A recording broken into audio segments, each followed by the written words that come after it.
Hello. चलिए आज फिर कुछ नया समझते हैं। अपने लास्ट वीडियो में आपको याद होगा कि मैंने पास्कल ट्रायंगल की प्रॉब्लम को रिकर्शन के थ्रू सॉल्व किया है और उसमें रिकर्शन का कॉन्सेप्ट इंट्रोड्यूस किया है। पर एज ए प्रोग्रामर रिकर्शन को पूरी तरह से समझने के लिए हमें रिकर्शन के एग्जीक्यूशन को समझना बहुत ज़रूरी है। और उससे भी पहले हमें ये समझना ज़रूरी है कि कोई भी प्रोग्राम कैसे एग्जीक्यूट होता है और उसके फंक्शंस किस तरह से एग्जीक्यूट होते हैं। तो आज के इस वीडियो में हमने यही डिस्कस किया है। चलिए फटाफट देखते हैं। कोई भी प्रोग्राम उस मशीन की सेंट्रल प्रोसेसिंग यूनिट के थ्रू एग्जीक्यूट होता है। ये जो सीपीयू है ये इंस्ट्रक्शंस को एग्जीक्यूट करता है। इसका मतलब ये हुआ कि उस सीपीयू के लिए कुछ सेट ऑफ इंस्ट्रक्शंस डिफाइन होते हैं जिसे वो सीपीयू सपोर्ट करता है और इन्हीं सेट ऑफ इंस्ट्रक्शंस को हम नेटिव इंस्ट्रक्शन सेट या फिर उस मशीन का मशीन लैंग्वेज बोलते हैं। अब चूंकि सीपीयू के मैन्युफैक्चरर्स अलग अलग हो सकते हैं, सीपीयू के अलग अलग मॉडल्स हो सकते हैं, तो हर सीपीयू के लिए उसके इंस्ट्रक्शन सेट्स भी अलग अलग हो सकते हैं। अब सवाल ये उठता है कि ये इंस्ट्रक्शंस सीपीयू को मिलते कहाँ से हैं? ये इंस्ट्रक्शंस सीपीयू को मिलते हैं एक प्रोग्राम से। मतलब प्रोग्राम में हम अपनी रिक्वायरमेंट के लिए कुछ सेट ऑफ इंस्ट्रक्शंस डिफाइन करते हैं और सीपीयू उन सेट ऑफ इंस्ट्रक्शंस को एग्जीक्यूट करता है। मतलब program is nothing but a set of instructions which are going to be executed by the CPU. तो ये इंस्ट्रक्शन सेट जनरेट कैसे होता है? ये इंस्ट्रक्शन सेट जनरेट होता है कंपाइलर के थ्रू। हम अपने प्रोग्राम को या अपने रिक्वायरमेंट को हम एक हाई लेवल लैंग्वेज में लिखते हैं, राइट? हाई लेवल लैंग्वेज इसलिए क्योंकि ये सीपीयू इस लैंग्वेज को नहीं समझता, ये बहुत एब्स्ट्रैक्ट लेवल पे लिखते हैं। हम अपने प्रोग्राम को, अपने रिक्वायरमेंट को एक हाई लेवल लैंग्वेज में लिखते हैं। कंपाइलर इस प्रोग्राम को उसके नेटिव इंस्ट्रक्शन सेट में कन्वर्ट कर देता है और उसे स्टोर करता है एक EXE फाइल में, जिसे हम बोलते हैं उस प्रोग्राम का मशीन डिपेंडेंट कोड। और सीपीयू इसी EXE फाइल से इंस्ट्रक्शंस को एक एक करके रीड करता है और उन्हें एग्जीक्यूट करता है। और सीपीयू उस एग्जीक्यूटेबल फाइल को एग्जीक्यूट करे, उसके लिए जरूरी है कि उस प्रोग्राम की EXE फाइल मशीन में कहीं पे स्टोर्ड हो। तो ये EXE फाइल कहीं पे भी स्टोर हो सकती है, हार्ड डिस्क में, पेन ड्राइव में या क्लाउड में। पर सीपीयू इस EXE फाइल को रीड करके एग्जीक्यूट नहीं कर सकता क्योंकि इनके और सीपीयू के बीच में कोई डायरेक्ट कनेक्शन होता ही नहीं है। सीपीयू डायरेक्टली कनेक्टेड होता है कुछ सेट ऑफ वायर्स के थ्रू मेमोरी से। मतलब इस प्रोग्राम को एग्जीक्यूट होना हो तो इसके लिए इस प्रोग्राम का मेमोरी में होना बहुत जरूरी है और यही काम करता है हमारा ऑपरेटिंग सिस्टम का एक मॉड्यूल लोडर। लोडर प्रोग्राम की EXE फाइल को रैम में लोड करता है। अब जो हमारे इंस्ट्रक्शंस हैं वह मेमोरी की एक जगह पे आके स्टोर हो गए। अब सवाल ये उठता है कि सीपीयू उन्हें एग्जीक्यूट कैसे कराएगा? इसके लिए सीपीयू के पास एक रजिस्टर होता है, प्रोग्राम काउंटर। तो प्रोग्राम काउंटर जो होता है वो मेमोरी की उस लोकेशन का एड्रेस कंटेन करता है जिस लोकेशन के इंस्ट्रक्शन को एग्जीक्यूट होना है। हमारा प्रोग्राम यदि शुरू से शुरू हो रहा है तो प्रोग्राम काउंटर प्रोग्राम के फर्स्ट इंस्ट्रक्शन की मेमोरी लोकेशन का एड्रेस कंटेन करेगा।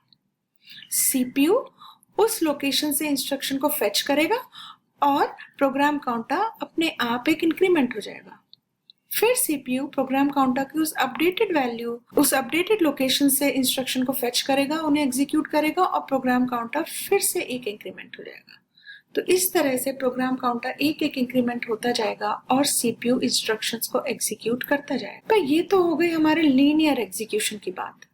पर रियल लाइफ में जब हम प्रोग्राम लिखते हैं तो वो लीनियरली एग्जीक्यूट नहीं होते हैं। जनरली हमारे प्रोग्राम जो होते हैं वो नॉन लीनियरली एग्जीक्यूट होते हैं। फॉर एग्जाम्पल यदि हम इफ एल्स, लूप, स्विच इनको देखें तो देखेंगे कि हम इनकी कंडीशन ट्रू या फॉल्स होने के ऊपर ये डिपेंड करता है कि प्रोग्राम का आगे का एग्जीक्यूशन किस इंस्ट्रक्शन से कंटिन्यू होगा।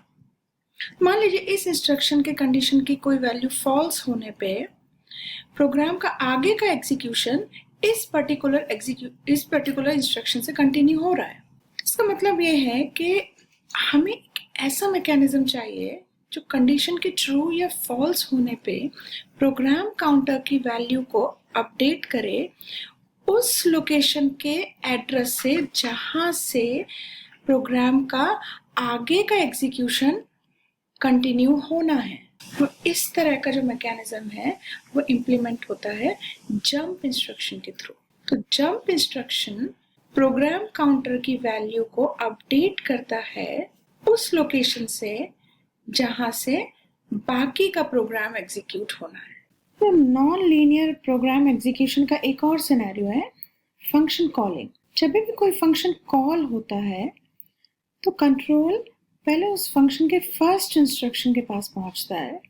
इस फंक्शन के एग्जीक्यूशन खत्म होने के बाद कंट्रोल वापस से उसके नेक्स्ट इंस्ट्रक्शन पे पहुंचता है जहां से वो फंक्शन कॉल हुआ था और फिर प्रोग्राम एग्जीक्यूशन वहां से रिज्यूम होता है। फॉर एग्जांपल यहाँ से एक फंक्शन कॉल हो रहा है printf।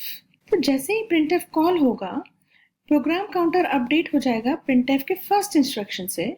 printf का एग्जीक्यूशन खत्म होगा और printf के लास्ट इंस्ट्रक्शन के थ्रू कंट्रोल जंप करेगा i1 के पास, क्योंकि अब printf के बाद कॉल जहां से हुआ था उसका नेक्स्ट इंस्ट्रक्शन i1 है। अब मान लीजिए इस इंस्ट्रक्शन के थ्रू एक बार और printf कॉल हो रहा है।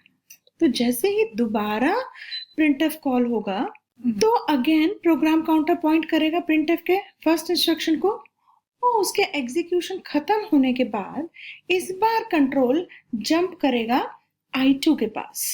तो मतलब जंप इंस्ट्रक्शन के साथ कोई एक एड्रेस होगा हर बार जहां पे कंट्रोल वापस भेजना है, पर ये हर एड्रेस हर बार अलग अलग होगा। ये एड्रेस इस बात पे डिपेंड करता है कि printf फंक्शन के किस इंस्ट्रक्शन के थ्रू कॉल हुआ है। printf तो और भी कई जगह से कॉल हो सकता है, तो जहां से printf कॉल हुआ है उसके नेक्स्ट इंस्ट्रक्शन के पास कंट्रोल जंप होना चाहिए। पर हमें तो ये पता है कि exe फाइल में जो इंस्ट्रक्शंस होते हैं वो बाय नेचर स्टैटिक होते हैं। प्रोग्राम जब हर बार एग्जीक्यूट होता है तो उसके इंस्ट्रक्शंस बदल नहीं सकते। तो जंप के साथ हम हर बार i1, i2 हमें पता ही नहीं है कि कोई भी फंक्शन किस लोकेशन से कॉल होगा, तो हम यहाँ पे एड्रेस को हर बार printf के एंड में चेंज कैसे करेंगे? तो हम या तो i1 का एड्रेस लिख सकते हैं या फिर हम सिर्फ i2 का एड्रेस लिख सकते हैं।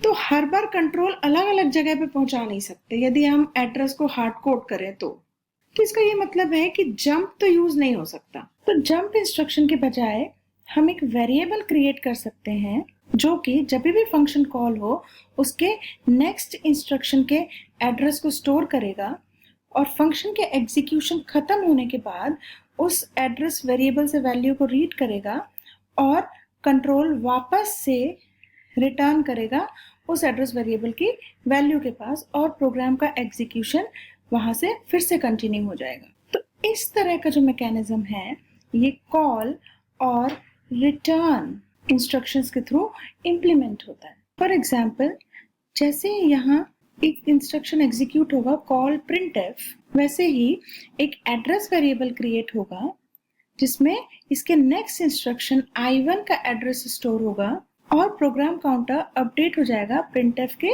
फर्स्ट इंस्ट्रक्शन के एड्रेस से। जैसे ही printf का एग्जीक्यूशन खत्म होगा वैसे ही ये जो एड्रेस वेरिएबल में ये एड्रेस स्टोर्ड है ये रीड होगा और यहाँ पे लास्ट इंस्ट्रक्शन जो होगा वो एग्जीक्यूट होगा रिटर्न i1। जैसे ही रिटर्न i1 एग्जीक्यूट होगा प्रोग्राम काउंटर अपडेट हो जाएगा उस एड्रेस वेरिएबल की वैल्यू से और कंट्रोल पहुंच जाएगा i1 के पास और प्रोग्राम का एग्जीक्यूशन वहां से फिर से कंटिन्यू हो जाएगा। अब जैसे ही मान लीजिए यहाँ से एक बार और printf कॉल होता है, तो जैसे ही दोबारा printf कॉल होगा ये एड्रेस वेरिएबल में अब इसके नेक्स्ट इंस्ट्रक्शन i2 का एड्रेस स्टोर हो जाएगा और printf का एग्जीक्यूशन खत्म होने के बाद कंट्रोल रिटर्न होगा i2 के पास, मतलब प्रोग्राम काउंटर अपडेट हो जाएगा i2 के एड्रेस से और प्रोग्राम का एग्जीक्यूशन इस बारी i2 से शुरू हो। तो इस तरह फंक्शन कॉलिंग एग्जीक्यूट होती है। तो ये समझने के बाद कि प्रोग्राम और उसके फंक्शंस एग्जीक्यूट कैसे होते हैं, मैं आपके लिए एक सवाल छोड़ना चाहती हूँ। क्योंकि एक प्रोग्राम में कई सारे फंक्शंस कॉल होते हैं, तो हर फंक्शन कॉल के बाद ये पता कैसे चलता है कि किस एड्रेस वेरिएबल के एड्रेस पे रिटर्न होना है। आप तब तक सोचिए, अपने नेक्स्ट वीडियो में मैं यही डिस्कस करूँगी। जाने से पहले यदि आपको ये वीडियो अच्छा लगा हो तो प्लीज़, और हाँ, वो सब्सक्राइब बटन के बगल में एक बेल आइकन भी दिखेगा, प्लीज़ इस बार उसे भी दबा दीजिए, ताकि नेक्स्ट टाइम कोई मेरा वीडियो आए तो आपको खुद ही पता चल जाए। तो मिलती हूँ मैं अपने नेक्स्ट वीडियो में। Until then, bye bye.